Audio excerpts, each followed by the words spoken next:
These are the questions that keep people up at night, every night for entire lifetimes. It's a wild proposition, don't you know? For what would happen if a child left its parent, became a whole new individual, and then returned to take over the household? Many spend their days ruminating upon such an event.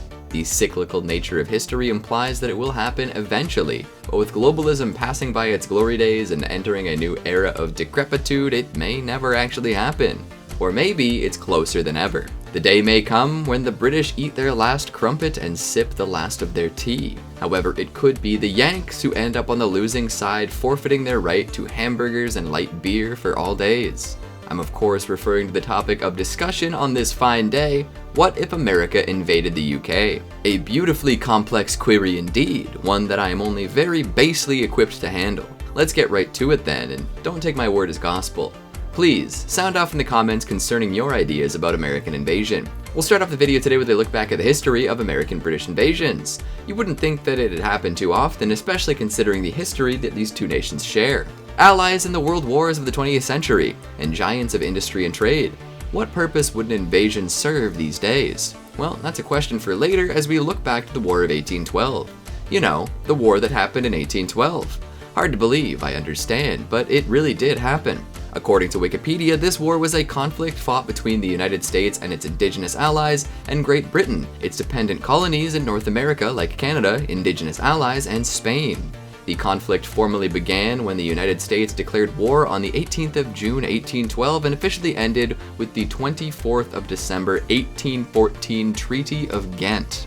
All sorts of stuff happened between those two dates, but depending on who you ask, you might get a different story. Americans and Brits have some very different opinions on this conflict, and the deeper you delve, the wilder the differences become. Like we've mentioned in past videos, whoever wins gets to write history. But this war ended up mostly being a standstill in the end, so the stories are written by both sides. Funny how that happens, isn't it? When a war mostly hinges on national honor and a bunch of random matches, you know that there's gonna be a lot of grandstanding and posturing. The biggest lesson learned here is that if America and Britain go head to head, there's gonna be a lot of folks claiming decisive victory whether or not that's actually accomplished.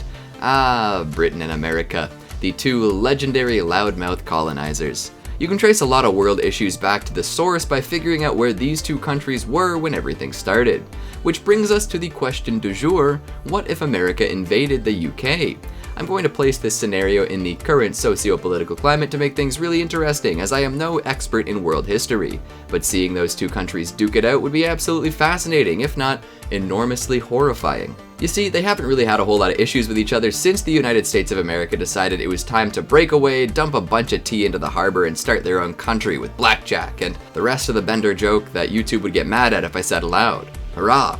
Getting back on track, I suppose we should consider some reasons as to why America would want to invade the UK. What do they gain by attacking the United Kingdom, British or otherwise?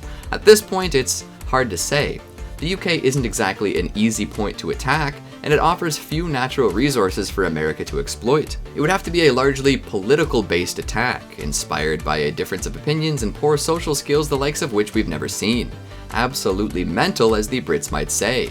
Maybe a post-football riot gets out of hand and the whole country descends into chaos. Then the de facto leader of some new post-riot order decides to insult America in a horrific way. Maybe they accuse them of keeping kids in cages, or of playing savior while destabilizing other countries and taking their natural resources. Or worst of all, they claim that their football is better than American football. The gall. The horror! I can see it clearly now, the meltdown on a worldwide scale. Troops are mobilized, drones are armed, the works. Or maybe an economic crisis reaches its fever pitch, requiring some sort of war to boost the economy. It's worked in the past, why not now? So off to war we go, with many platoons of American troops heading across the pond to see what kind of damage they can do. Although boots on the ground doesn't seem to be the best option while combating the UK based on distance and geography. The States have been working on drone technology for a while and using it to its full destructive potential in other so-called skirmishes and peacekeeping missions. Why not see what kind of invasion they can mount with that? The UK could do its best to offend against the American military, but one look at the difference in budgets and one sees how that might not go so well. Hell, I bet if you took the whole of the US police system and sent them over, gadgets, vehicles and all, they'd have a pretty good chance of winning any battle against the Brits. Maybe not in a naval battle, but still. At this point, depending on the goal of such an invasion, I can't see America losing any sort of large-scale invasion scenario. Well, actually, that's what they thought during other invasions, like Afghanistan, and even going back to Vietnam, but hey, all that military spending has to account for something, right? Let's say the plan was pure destruction. They can do that in a heartbeat. And if anybody tried to invade America, oh boy, that would end in disaster for the attacker. But if America invaded Britain, they should succeed, although historical precedent begs to differ. What a wild question, am I right? We'll cap this one off with the obvious. If America invaded the UK, nobody would stop talking about it. It would be the premier news event for ages, with all sorts of public theorizing of wild things and the leaders of each country under intense scrutiny. In fact, this kind of attack might signal the end of Western homogeny and power, as these two have been allies for quite some time now. Other powers might see this and think, oh boy, this is our time to shine. And that does not bode well for America or the UK. Absolutely nuts. So what do you think? Would a scenario like this ever play out? Who would come out on top? Am I just rattling off nonsense? Make sure you let me know down in the comments. Speaking of comments, let's take a look at some of your more persnickety ones from Did Everyone Forget the 1993 World Trade Center attack? Robbie King 011 says, in the movie Godzilla from 1998, there's a scene where a reporter says that this is the worst act of destruction since the World Trade Center bombing. Obviously he was referring to the 1993 bombing, but it's still a very awkward line that didn't age well, right? That era between attacks causes a whole lot of confusion these days. DJ Devin Station says, I've only known about this because of Biggie Small's 1994 lyrics. Time to get paid, blow up like the world trade. Don't ever think you can't learn something educational from music. Hey, music always has something educational to offer. April Valley Vamp says, what is a Reese parallel reality? I was a 27-year-old pregnant mom in Michigan, and although I remember hearing and reading about it, I have to admit that it didn't really impact my life. On 9/11, however, I was watching NBC's Today Show, and I don't think I moved from my chair for a solid 3 days. It was such a shock watching it live. But recently, with the 20th anniversary and talking with my children about my memories, I think the one thing that was so weird and haunting, to me anyway, was the absolute silence in the skies. I never really noticed planes and or helicopters back then, but the sudden absence was almost deafening. The impact certain events can have on the way people live their lives is immeasurable.